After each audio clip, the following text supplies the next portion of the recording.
Hi friend, इस video के माध्यम से हम देखने वाले हैं बिहार दरोगा के लिए एडुट्रैक के द्वारा प्रकाशित किया गया खाकी टेस्ट सीरीज का टेस्ट नंबर 3 को। दोस्तों, हमने टेस्ट 1 और टेस्ट 2 इसी चैनल पे करवा रखा है। यदि आपने उसे नहीं देखा है तो आप उसे भी देख लेंगे जा करके।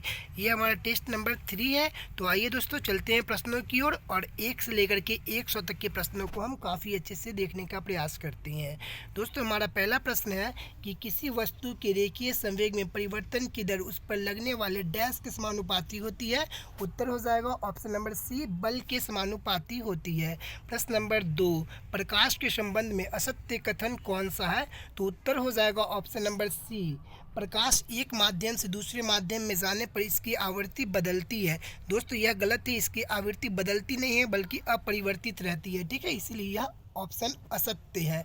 ठीक है, आइए हम प्रश्न नंबर 3 की ओर चलते हैं। प्रश्न नंबर 3 कह रहा है कि निम्नलिखित में से कौन सा अनुचुंबकीय पदार्थ है? तो उत्तर हो जाएगा option number D, aluminium. Aluminium एक अनुचुंबकीय पदार्थ है। एल्युमिनियम हो गया, तांबा हो गया, पीतल हो गया, ये सब अनुचुंबकीय पदार्थ होता है जो चुंबक में चिपकता नहीं है। वहीं लोहा हो गया, कोबाल्ट हो गया, जस्ता हो गया, पारा हो गया, ये सब चुंबकीय पदार्थ होता है जो चुंबक में चिपक जाता है। आइए हम प्रश्न नंबर 4 को देखते हैं। प्रश्न नंबर 4 कह रहा है कि जब कोई पिंड मुक्त रूप से पृथ्वी की ओर गिरता है तो कुल ऊर्जा क्या होती है? तो उत्तर हो जाएगा ऑप्शन नंबर सी, कुल ऊर्जा अपरिवर्तित रहती है।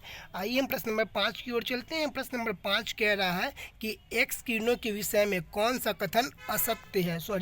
प्रश्न नंबर 5 कह रहा है कि एक्स किरणों के विषय में कौन सा कथन सत्य है? तो यहाँ पे हमारा उत्तर हो जाएगा ऑप्शन नंबर डी, एक्स किरणों के संबंध में डी कथन सत्य है। डी कथन कह रहा है कि विद्युत क्षेत्र या चुंबकीय क्षेत्र द्वारा विक्षेपित नहीं होती है।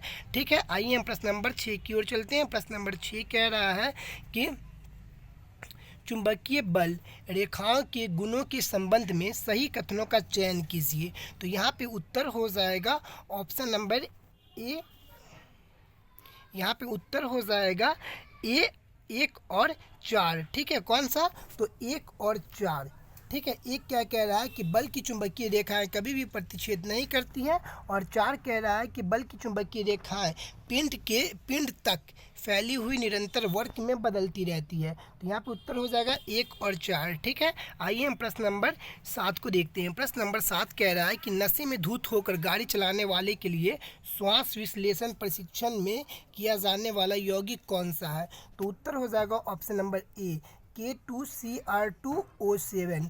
ठीक है, आइए हम प्रश्न नंबर 8 को देखते हैं। प्रश्न नंबर 8 कह रहा है कि निम्नलिखित कथनों पर विचार कीजिए। तो कथन ए और कथन आर। तो कथन ए कह रहा है कि नमक और बर्फ के मिश्रण से 0 डिग्री सेल्सियस से नीचे का तापमान प्राप्त होता है, और कथन आर कह रहा है कि नमक बर्फ के हिमांक को बढ़ा देता है। तो दोस्तों, कथन ए बिल्कुल करेक्ट है और कथन आर असत्य है। क्यों असत्य है? कि नमक बर्फ के गलनांक को बढ़ा नहीं देता है बल्कि घटा देता है। ठीक है दोस्तों, आइए हम प्रश्न नंबर 9 की ओर चलते हैं। प्रश्न नंबर 9 क्या कह रहा है हम उसे देखते हैं। प्रश्न नंबर 9 कह रहा है कि एक रेडियोधर्मी पदार्थ की अर्ध आयु 10 दिन है। इसका अभिप्राय यह है कि पदार्थ के 3/4 भाग का विघटन 20 दिनों में हो जाएगा।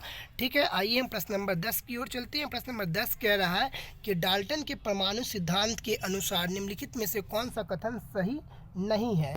तो उत्तर हो जाएगा यहाँ पे ऑप्शन नंबर सी, सभी पदार्थ के परमाणु सभी मायनों में समान होते हैं।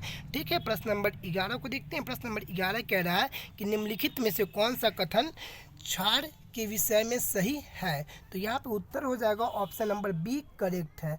ठीक है, क्षार जो होता है यह कड़वा होता है एवं लाल लिटमस पत्र को नीला कर देता है। ठीक है, नीले रंग में बदल देता है। आइए प्रश्न नंबर 12 को देखते हैं। प्रश्न नंबर 12 कह रहा है कि सूची 1 को सूची 2 से मिलान कीजिए। ठीक है, तो आइए हम मिलान करते हैं।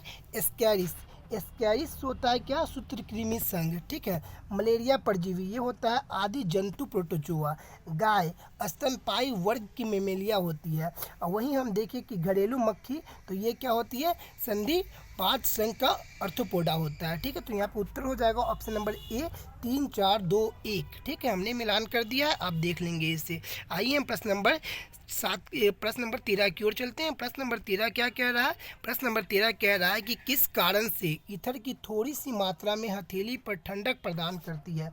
तो उत्तर हो जाएगा ऑप्शन नंबर सी, वाष्पीकरण के कारण। ठीक है, उत्तर हो जाएगा ऑप्शन नंबर सी, वाष्पीकरण के कारण। प्रश्न नंबर 14, मनुष्य में भोजन के पाचन की प्रक्रिया डैश से शुरू होती है और डैश में पूर्ण होती है। तो यहाँ पे उत्तर हो जाएगा कि मनुष्य में भोजन की पाचन की प्रक्रिया मुख से शुरू होती है और छोटी आंत में पूर्ण हो जाती है। तो उत्तर हो जाएगा ऑप्शन नंबर ए, मुख से शुरू होती है और छोटी अंत में पूर्ण समाप्त हो जाती है। ठीक है, आइए हम प्रश्न नंबर 15 को देखते हैं। प्रश्न नंबर 15 कह रहा है कि खाद्य श्रृंखला है। खाद्य श्रृंखला है तो उत्तर हो जाएगा ऑप्शन नंबर सी, एक जीव से दूसरे जीव को खाद्य का हस्तांतरण करना। एक जीव से दूसरे जीव में खाद्य का हस्तांतरण करना यानी भोजन का हस्तांतरण करना, इसे हम फूड चेन कहते हैं। ठीक है, आइए हम प्रश्न नंबर 16 को देखते हैं।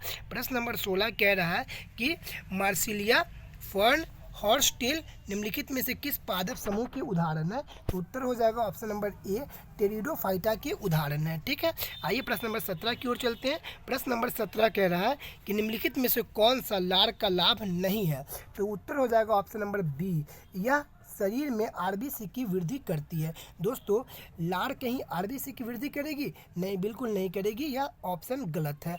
आइए हम प्रश्न नंबर 18 की ओर चलते हैं। प्रश्न नंबर 18 कह रहा है यदि माइटोकॉन्ड्रिया काम करना बंद कर दे तो कोशिका में कौन सा कार्य नहीं हो सकेगा?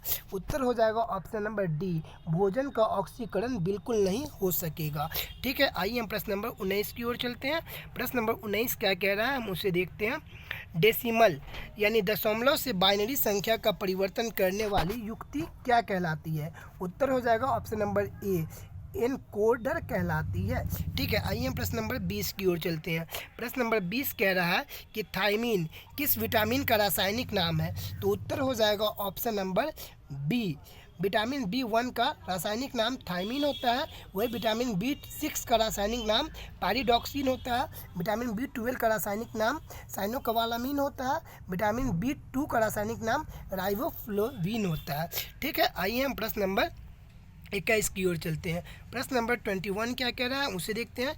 विश्व का सबसे बड़ा बौद्ध मंदिर कहाँ स्थित है? तो उत्तर हो जाएगा ऑप्शन नंबर सी, जापान में स्थित है। आइए प्रश्न नंबर 22 को देखते हैं। प्रश्न नंबर 22 कह रहा है प्यूनिक युद्ध डैश के मध्य लड़े गए थे? उत्तर हो जाएगा ऑप्शन नंबर बी, प्यूनिक युद्ध जो है वो रोम और कार्थेज के बीच लड़े गए थे। प्रश्न नंबर 23, आइए प्रश्न नंबर 23 को देखते हैं। प्रश्न नंबर 23 कह रहा है कि निम्नलिखित में से राख के साक्ष्य किस पुरापाषाणिक स्थल से मिला है? तो उत्तर हो जाएगा यहाँ पे ऑप्शन नंबर बी, कुरनूल गुफा से मिला है। ठीक है, आइए प्रश्न नंबर हम 24 को देखते हैं। प्रश्न नंबर 24 कह रहा है कि हड़प्पा स्थल किस नदी के तट पर अवस्थित है? तो उत्तर हो जाएगा ऑप्शन नंबर डी, हड़प्पा स्थल रावी नदी के तट पर अवस्थित है। वही मोहनजोदड़ो सिंधु नदी के तट पर अवस्थित है। आइए हम प्रश्न नंबर 25 को देखते हैं। प्रश्न नंबर 25 कह रहा है कि ऋग्वैदिक युद्धों के संदर्भ में निम्नलिखित में से कौन सा कथन सही नहीं है? तो उत्तर हो जाएगा ऑप्शन नंबर डी, युद्ध में जीता गया धन केवल सरदारों और पुरोहित में बांटा जाता है, यह ऑप्शन सही नहीं है। ठीक है, आइए हम प्रश्न नंबर 26 को देखते हैं। प्रश्न नंबर 26 कह रहा है कि मौर्य प्रशासन से जुड़े निम्नलिखित कथनों पर विचार कीजिए। तो दोस्तों, ये सभी के सभी कथन बिल्कुल सही है। कथन नंबर 1 कह रहा है कि मौर्य शासक आवागमन के महत्वपूर्ण मार्गों और नदियों पर नियंत्रण रखने का प्रयास करते थे। कथन 2 कह रहा है, ऑप्शन 2 कह रहा है कि मौर्य प्रशासन के छोटे क्षेत्रीय प्रांतों पर तक्षशिला या उज्जैन जैसी प्रांतीय राजधानियां से शासन किया जाता था। 3 कह रहा है कि प्रदेशों में रहने वाले लोग मौर्य अधिकारियों को नजराना भेंट किया करते थे। तो ये सभी के सभी ऑप्शन बिल्कुल करेक्ट है। ठीक है, तो यहाँ पर उत्तर हो जाएगा ऑप्शन नंबर डी, यानी कि सभी सही है। ठीक है, आइए हम प्रश्न नंबर 27 को देखते हैं। प्रश्न नंबर 27 कह रहा है कि सूची 1 को सूची 2 से मिलान कीजिए। तो यहाँ पे देखिए हम मिलान करते हैं। विशाख दत्त, इनका संबंध नाटक से है। वराह मिहिर, इनका संबंध खगोलीय विज्ञान से है। चरक चिकित्सक से संबंधित है। और ब्रह्मगुप्त गणित से संबंधित है। ठीक है दोस्तों, हमने यहाँ पे मिलान कर दिया है, आप लोग उत्तर देख सकते हैं। आइए हम प्रश्न नंबर 28 की ओर चलते हैं। प्रश्न नंबर 28 क्या कह रहा है, हम उसे देखते हैं। दिल्ली सल्तनत के अंतर्गत गैरिसन शहर का निर्माण किसके लिए किया जाता था? दिल्ली सल्तनत के अंतर्गत गैरिसन शहर का निर्माण किसके लिए किया जाता था? तो उत्तर हो जाएगा ऑप्शन नंबर सी, सैनिकों की टुकड़ियों के रहने के लिए बने मजबूत किले बंद शहर के लिए किया जाता था। ठीक है, प्रश्न नंबर 29। प्रश्न नंबर 29 कह रहा है कि औरंगजेब के किस पुत्र ने उसके विरुद्ध विद्रोह किया जिसमें उसे मराठों और दक्कन की सल्तनत का सहयोग मिला? तो उत्तर हो जाएगा ऑप्शन नंबर बी, अकबर ने। ठीक है, आइए हम प्रश्न नंबर 30 की ओर चलते हैं। प्रश्न नंबर 30 कह रहा है कि सन 1922 ईस्वी में गांधी जी को सजा सुनाने वाले जज कौन थे? उत्तर हो जाएगा option number A, justice C.N. Broomfield ji थे। ठीक है, आइए हम प्रश्न नंबर 31 को देखते हैं। प्रश्न नंबर 31 कह रहा है कि निम्नलिखित में से किस सिख गुरु ने खालसा पंथ की स्थापना की थी? उत्तर हो जाएगा ऑप्शन नंबर ए, गुरु गोविंद सिंह ने खालसा पंथ की स्थापना की थी। आइए हम प्रश्न नंबर 32 की ओर चलते हैं। प्रश्न नंबर 32 कह रहा है कि हरिजनों की अक्षमता के लिए ऊंची जातियां जिम्मेदार है, यह कथन किसका है? तो यह कथन है option number B, H.J. Khandekar का। ठीक है, आइए हम प्रश्न नंबर 33 की ओर चलते हैं। प्रश्न नंबर 33 कह रहा है कि राजा राम मोहन राय के बारे में निम्नलिखित में से कौन सा कथन असत्य है? ठीक है, राजा राम मोहन राय के बारे में निम्नलिखित में से कौन सा कथन असत्य है? तो ऑप्शन नंबर ए कह रहा है कि इन्होंने मूर्ति पूजा तथा धार्मिक अनुष्ठानों का समर्थन किया था। यह ऑप्शन बिल्कुल गलत है, इन्होंने समर्थन नहीं किया था बल्कि विरोध किया था इनका। ठीक है, आइए हम प्रश्न नंबर 34 को देखेंगे। प्रश्न नंबर 34 कह रहा है कि निम्नलिखित में से 1920 ईस्वी के नागपुर अधिवेशन में किस आंदोलन का प्रस्ताव पारित किया गया? उत्तर हो जाएगा ऑप्शन नंबर सी, असहयोग आंदोलन का प्रस्ताव पारित किया गया। आइए हम प्रश्न नंबर 35 को देखते हैं। प्रश्न नंबर 35 कह रहा है कि निम्नलिखित क्रांतिकारियों में से कौन काकोरी कांड केस से जुड़े नहीं थे?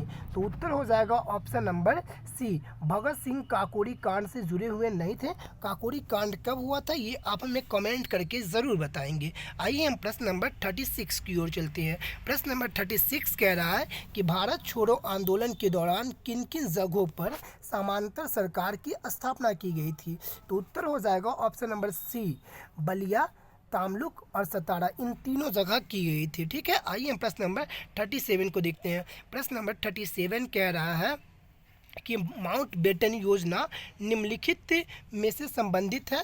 माउंटबेटन योजना निम्नलिखित में से किससे संबंधित है? तो उत्तर हो जाएगा ऑप्शन नंबर ए, देश के विभाजन से संबंधित है माउंटबेटन योजना।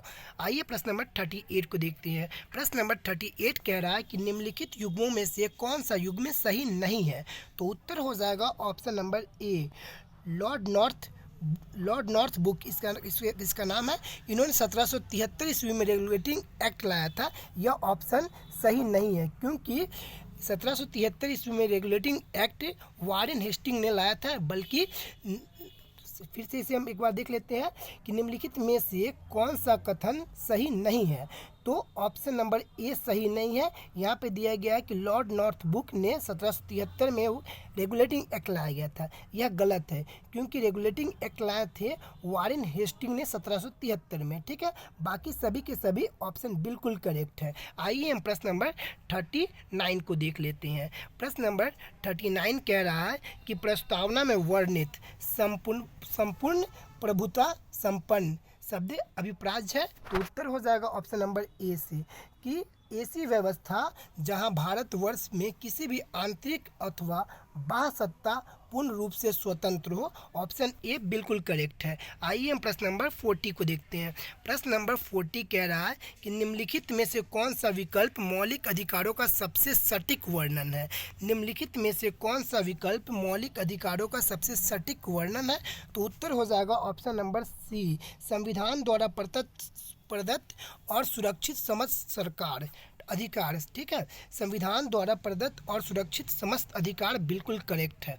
ठीक है, आइए हम प्रश्न नंबर 41 को देखेंगे। प्रश्न नंबर 41 कह रहा है कि निम्नलिखित में से किसका संदर्भित संबंध केंद्रीय बजट से है? तो उत्तर हो जाएगा ऑप्शन नंबर ए, कटौती प्रस्ताव का संबंध है। ठीक है, प्रश्न नंबर 42 कह रहा है कि निम्नलिखित युग्मों पर विचार कीजिए और उपयुक्त में से कौन सा सही है सुमेलित कीजिए। ठीक है, तो यहाँ पे उत्तर हमारा करेक्ट हो जाएगा ऑप्शन नंबर 1 और 3 बिल्कुल करेक्ट हो जाएगा। चौथी अनुसूची में दिया गया है कि राज्यों और संघ राज्य क्षेत्रों के लिए राज्यसभा में सीटों और का आवंटन संबंधित है। ठीक है, और 10 में दिया गया, यानी 10वीं अनुसूची में संसद के सदस्यों की निर्भरता संबंध है, यानी कि संसद का दल बदल होता है 10वीं अनुसूची में। ठीक है, और यहाँ पे जो 6ठी अनुसूची है यहाँ पे गलत दिया गया है। ठीक है, तो यहाँ पे उत्तर सही हो जाएगा 1 और 3। ठीक है, 6ठी अनुसूची में क्या दिया गया? तो 6ठी अनुसूची में 4 राज्यों का प्रशासन के बारे में दिया गया। कौन कौन से 4 राज्य है? तो असम, त्रिपुरा, मिजोरम और एक कमेंट कर करके आप हमें बताएंगे। ठीक है, चलिए बता देते हैं, मेघालय। ठीक है, ये 4 राज्य हैं। आइए हम प्रश्न नंबर 43 को देखते हैं। प्रश्न नंबर 43 कह रहा है कि ग्राम सभा के संबंध में कौन सा कथन सही है? ग्राम सभा के संबंध में निम्नलिखित में से कौन सा कथन सही है? तो उत्तर हो जाएगा ऑप्शन नंबर डी, सभी के सभी कथन सही है। ग्राम सभा एक पंचायत क्षेत्र के अंतर्गत वयस्कों की सभा है। ग्राम सभा के सदस्य 18 या उससे अधिक आयु के व्यक्ति होते हैं। ग्राम सभा सदस्य बनने की योग्यता वही व्यक्ति रखता है जिसका गांव की मतदाता सूची में नाम हो। ठीक है, आइए हम प्रश्न नंबर 44 को देखते हैं। प्रश्न नंबर 44 क्या कह रहा है, हम उसे देखते हैं। सूची 1 को सूची 2 से सुमेलित करना है। तो देखिए, एक तरफ दिया गया है राज्य और दूसरा तरफ दिया गया वहाँ का सीट। ठीक है, तो यानी सीटों को हम बांटते हैं। तो गुजरात में कितनी सीट है? तो गुजरात में टोटल 11 सीट है। कर्नाटक में कितनी सीट है? तो कर्नाटक में 12 सीट है। बिहार में कितनी सीट है? तो बिहार में 16 सीट है। उड़ीसा में कितनी सीट है? तो उड़ीसा में 10 सीट है। ये राज्यसभा की सीटों का बंटवारा यहाँ पे हमने कर दिया। ठीक है, गुजरात में कितनी सीट है? तो 11 सीट है राज्यसभा की। कर्नाटक में राज्यसभा की 12 सीट है। बिहार में राज्यसभा की 16 सीट है और उड़ीसा में राज्यसभा की 10 सीटें हैं। ठीक है, आइए हम प्रश्न नंबर 45 को देखते हैं। प्रश्न नंबर 45 कह रहा है कि निम्नलिखित में से अंतर्राज्यीय परिषद का अध्यक्ष कौन होता है? तो उत्तर हो जाएगा ऑप्शन नंबर डी, अंतर्राज्यीय परिषद का अध्यक्ष प्रधानमंत्री जी होते हैं।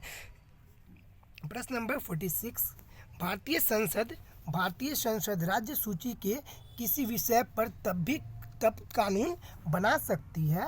भारतीय संसद राज्य सूची के किसी विषय पर तब कानून बना सकती है जब यहाँ पे उत्तर हो जाएगा 1 से अधिक। ठीक है, 1 से अधिक। आइए हम प्रश्न नंबर 47 देखते हैं। प्रश्न नंबर 47 क्या कह रहा है, हम उसे देखते हैं। निम्नलिखित में से कौन राज्यसभा की शक्तियाँ से संबंधित है? निम्नलिखित में से कौन राज्यसभा के में सम्मिलित है? निम्नलिखित में से कौन राज्यसभा की शक्तियों में सम्मिलित है? उत्तर हो जाएगा उपरोक्त में से सभी। उत्तर हो जाएगा उपरोक्त में से सभी। सामान्य विधेयकों पर विचार कर उन्हें पारित कर सकती है तथा विधेयकों में संशोधन प्रस्तावित करती है। संवैधानिक संशोधन को पारित करती है। राष्ट्रपति एवं उपराष्ट्रपति के चुनाव में भागीदारी करती है। ठीक है, आइए हम प्रश्न नंबर 48 को देखेंगे। प्रश्न नंबर 48 है कि राज्य के मुख्यमंत्री के संबंध में निम्नलिखित में से कौन सा कथन सही नहीं है? ठीक है दोस्तों, ये नहीं उत्तर को आप जरूर देखिएगा प्रश्नों में, नहीं। ठीक है, बहुत जगह होती है कि हम है देख करके और मार देते हैं प्रश्न, यहाँ पे नहीं है। ठीक है, तो यहाँ पे देखिए ऑप्शन नंबर ए बिल्कुल करेक्ट है। मुख्यमंत्री राज्य सरकार का वास्तविक प्रधान होता है, बिल्कुल सही है। और केंद्र में प्रधानमंत्री प्रधान होती हैं। ठीक है, और बी कह रहा है कि मंत्रियों की नियुक्ति राज्यपाल द्वारा मुख्यमंत्री के परामर्श पर की जाती है। ठीक है, एकदम करेक्ट है। और केंद्र में प्रधानमंत्री के परामर्श पर राष्ट्रपति द्वारा की जाती है। ठीक है, और सी कह रहा है कि मुख्यमंत्री मंत्रिपरिषद की बैठक की अध्यक्षता करते हैं, बिल्कुल अध्यक्षता करते हैं। और यहाँ पे डी कह रहा है आपको कि मुख्यमंत्री राज्य की कार्यपालिका का प्रमुख होता है। नहीं दोस्तों, यहाँ पे डी उत्तर गलत है, क्योंकि मुख्यमंत्री राज्य की कार्यपालिका का प्रमुख नहीं होता है बल्कि राज्यपाल होता है। तो यहाँ पे उत्तर डी बिल्कुल गलत है। ठीक है, आइए हम प्रश्न नंबर 49 को देखते हैं। प्रश्न नंबर 49 क्या कह रहा है, हम उसे देखते हैं। एक मिनट, थोड़ा सा स्क्रीन काम नहीं कर रहा, हम उसे देख लेते हैं, एक सेकेंड। आइए फ्रेंड, हम प्रश्न नंबर 49 की ओर चलते हैं। प्रश्न नंबर 49 क्या कह रहा है उसे देखते हैं। विधानसभा के संदर्भ में निम्नलिखित में से कौन सा कथन सत्य नहीं है। ठीक है, तो यहाँ पे उत्तर हो जाएगा कि यहाँ पे ऑप्शन नंबर डी, कि विधानसभा में एंग्लो समुदाय एक से अधिक को नामित किया जाता है। दोस्तों यह गलत है, क्योंकि विधानसभा या लोकसभा में अब एंग्लो इंडियंस की सीटें समाप्त कर दी गई है 104वां संविधान संशोधन के तहत। बाकी सभी के सभी ऑप्शन बिल्कुल सत्य है और ऑप्शन डी असत्य है। ठीक है, आइए हम प्रश्न नंबर 50 की ओर चलते हैं। प्रश्न नंबर 50 को देखते हैं। प्रश्न नंबर 50 कह रहा है कि बिहार के इन जिलों को उत्तर से दक्षिण की ओर व्यवस्थित कीजिए। तो उत्तर हो जाएगा ऑप्शन नंबर डी। सबसे पहले उत्तर से आएगा सीतामढ़ी, फिर मुजफ्फरपुर, फिर पटना, फिर जहानाबाद और फिर गया। उत्तर से दक्षिण की ओर इसका क्रम यह रहा। ठीक है, आइए हम प्रश्न नंबर 51 को देखते हैं। प्रश्न नंबर 51 कह रहा है कि इटांगी नेशनल पार्क कहाँ अवस्थित है। तो उत्तर हो जाएगा ऑप्शन नंबर ए, नागालैंड में अवस्थित है इटांगी नेशनल पार्क। ठीक है, प्रश्न नंबर 52, भारत में वन नीति 1952 को संशोधित कर कब किया गया था। भारत में वन नीति 1952 का संशोधन कब किया गया था। तो उत्तर हो जाएगा ऑप्शन नंबर डी, सन 1988 ईस्वी में किया गया था। दोस्तों मेरा फ़ोन थोड़ा ख़राब है, इसलिए टच थोड़ा अच्छे से काम नहीं करता, इसलिए थोड़ा प्रॉब्लम हो जाती है। आइए हम प्रश्न नंबर 53 को देखते हैं। प्रश्न नंबर 53 में है कि वर्ष 2011 की जनगणना के अनुसार भारत का न्यूनतम जनसंख्या घनत्व वाला राज्य कौन सा है।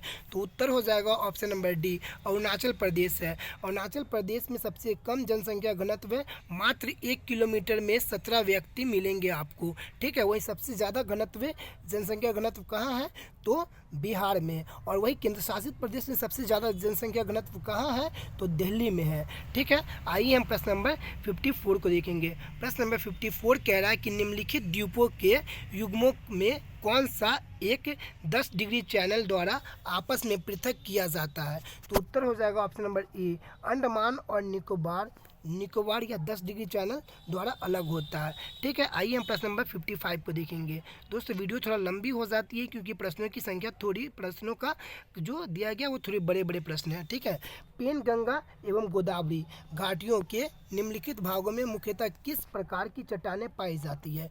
तो उत्तर हो जाएगा ऑप्शन नंबर सी, कुडप्पा समूह की चट्टानें पाई जाती है। ठीक है, प्रश्न नंबर 56 को देखते हैं। विश्व प्रसिद्ध कांगड़ा एवं कुल्लू घाटी स्थित है। तो उत्तर हो जाएगा ऑप्शन नंबर डी, मध्य हिमालय या लघु हिमालय में। ठीक है, आइए हम प्रश्न नंबर 57 को देखेंगे। प्रश्न नंबर 57 कह रहा है कि पश्चिमी तटीय मैदान के विभाजन के संदर्भ में निम्नलिखित में से कौन सा युग्म सही सुमिलित नहीं है। ठीक है, तो देखिए कर्नाटक मालाबार तट में पड़ता है, महाराष्ट्र कोंकण तट में पड़ता है, गुजरात काठियावाड़ तट में पड़ता है, केरल भी मालाबार तट में ही पड़ता है, न कि कोरोमंडल तट में पड़ता है। ठीक है, कोरोमंडल तट में तमिलनाडु पड़ता है। ठीक है, आइए हम प्रश्न नंबर 58 को देखेंगे। प्रश्न नंबर 58 में कह रहा है कि भारत में लावा पठार का अधिकतम मोटाई मिलती है, कहाँ मिलती है, तो यह महाराष्ट्र में मिलती है। ठीक है, आइए हम प्रश्न नंबर 57 को देखते हैं। प्रश्न नंबर 57 कह रहा है कि काली, सिंधी, शिप्रा, पार्वती एवं बनास निम्नलिखित में से किस नदी की सहायक नदियां हैं। तो उत्तर हो जाएगा ऑप्शन नंबर बी, चंबल की सहायक नदियां हैं ये सभी। ठीक है, आइए प्रश्न नंबर 60 को देखते हैं। प्रश्न नंबर 60 कह रहा है कि निम्नलिखित में से कौन सबसे ऊंचा जलप्रपात है। तो उत्तर हो जाएगा ऑप्शन नंबर बी, कुचिकल जलप्रपात सबसे ऊंचा जलप्रपात है। ठीक है, आइए हम प्रश्न नंबर 61 को देखते हैं। प्रश्न नंबर 61 कह रहा है कि भू प्रॉपर्टी में पाए जाने वाले तत्वों का सही क्रम क्या है। तो उत्तर हो जाएगा option number C, oxygen, silicon, aluminium, ferrous और कैल्शियम और सोडियम। ठीक है दोस्तों, हमारा घर थोड़ा रोड के किनारे है, इसलिए आपको गाड़ियों की आवाज़ थोड़ा ज़्यादा आती होगी, थोड़ा उसे एडजस्ट करते रहेंगे आप। ठीक है, आइए हम प्रश्न नंबर 62 को देखते हैं। प्रश्न नंबर 62 है कि निम्नलिखित में से कौन सा भूमध्य रेखा पर अवस्थित है। तो उत्तर हो जाएगा ऑप्शन नंबर कौन सा? 2 और 3, ठीक है। कोलंबिया और केन्या यह भूमध्य रेखा पर स्थित है, ठीक है। आइए हम प्रश्न नंबर 63 को देखेंगे। प्रश्न नंबर 63 क्या कहता है, हम उसे देख लेते हैं। प्रश्न नंबर 63 है कि किस प्रकार के ज्वालामुखी उद्यान में दक्कन ट्रैप का निम्नलिखित निर्माण हुआ है? किस प्रकार की ज्वालामुखी उद्यान में दक्कन ट्रैप का निर्माण हुआ है? तो उत्तर हो जाएगा option number B, basalt lava प्रभाव में, ठीक है। आइए हम प्रश्न नंबर 64 को देखेंगे। प्रश्न नंबर 64 कह रहा है कि ऑस्ट्रेलिया निम्नलिखित खनिजों में से किसका सर्वाधिक उत्पादन करता है?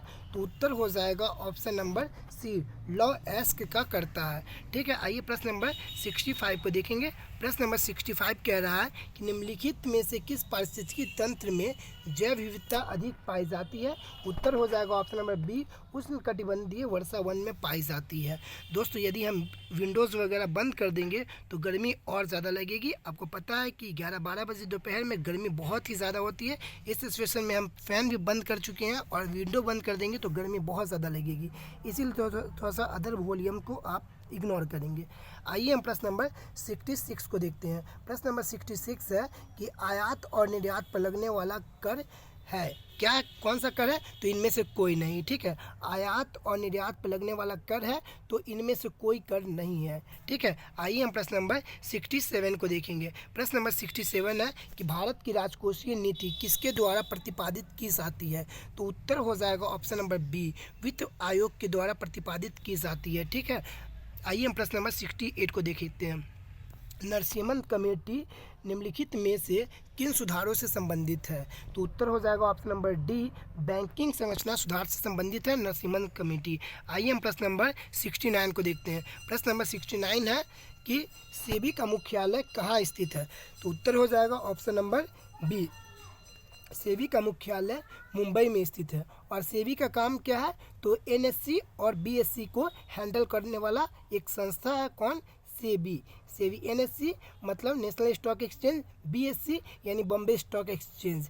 बॉम्बे स्टॉक एक्सचेंज का हाल ही में 150वां स्थापना दिवस मनाया गया था, क्योंकि बॉम्बे स्टॉक एक्सचेंज का स्थापना 1875 ईस्वी में हुआ था। आइए हम प्रश्न नंबर 70 को देखते हैं। प्रश्न नंबर 70 है कि भारतीय नियोजन के वास्तुकार कौन है? भारतीय नियोजन के वास्तुकार कौन थे? तो उत्तर हो जाएगा option number D, Pandit Jawaharlal Nehru भारतीय नियोजन के वास्तुकार थे। आइए हम प्रश्न नंबर 71 को देखते हैं। प्रश्न नंबर 71 है कि आर्थिक सर्वेक्षण 2024 और 25 के अनुसार वित्त वर्ष 2025 में कृषि के क्षेत्र में कितना प्रतिशत वृद्धि का अनुमान है? तो उत्तर हो जाएगा ऑप्शन नंबर सी, 3.8%। आइए हम प्रश्न नंबर 72 को देखते हैं। प्रश्न नंबर 72 कह रहा है कि नए आयकर की दर के अनुसार 24 लाख से अधिक की आय पर कितना टैक्स है? तो उत्तर हो जाएगा ऑप्शन नंबर ए, 30% टैक्स है। आइए हम प्रश्न नंबर 73 को देखते हैं। बिहार के पहले शुष्क बंदरगाह का उद्घाटन कहाँ किया गया?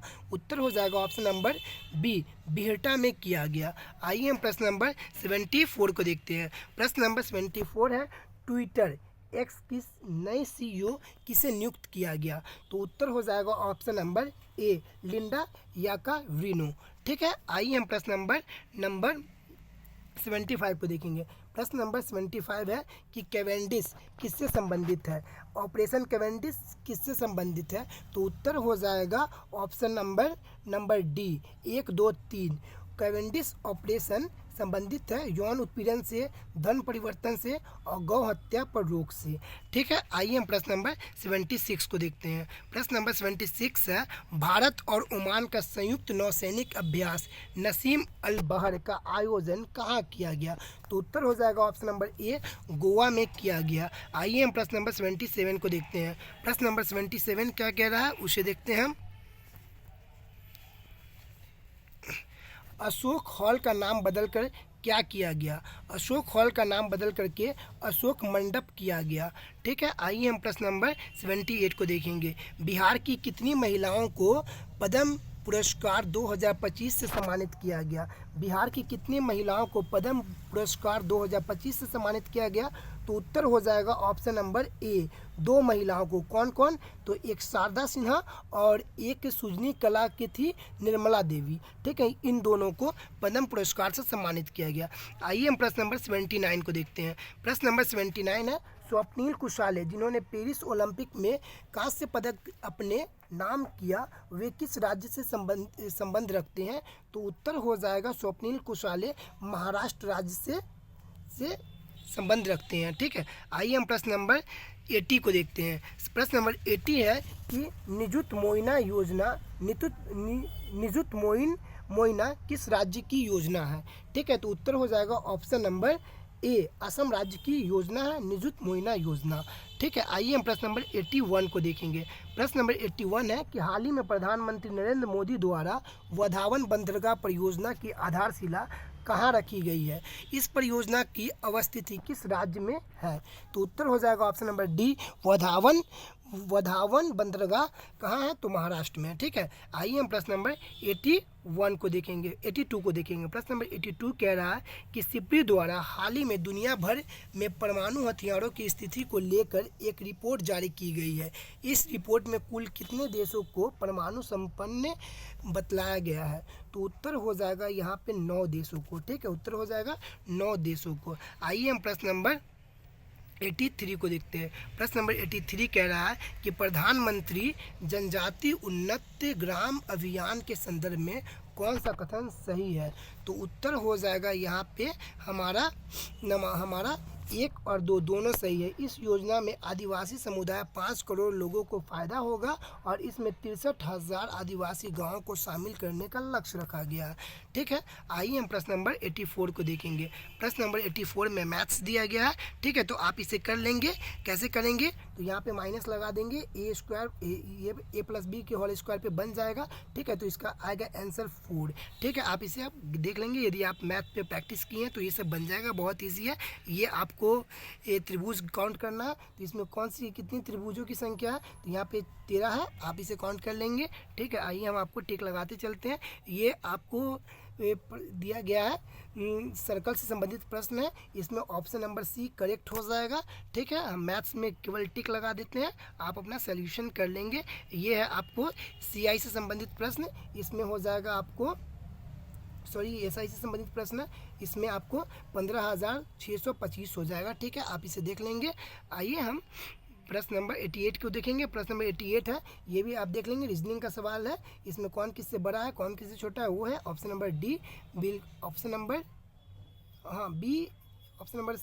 यहाँ पे ऑप्शन नंबर बी करेक्ट होगा, ई और बी। ठीक है, आप ऐसे देख लेंगे। ठीक है, ये प्रश्न नंबर 89 है। ठीक है, ये इसका हो जाएगा ऑप्शन नंबर ए करेक्ट।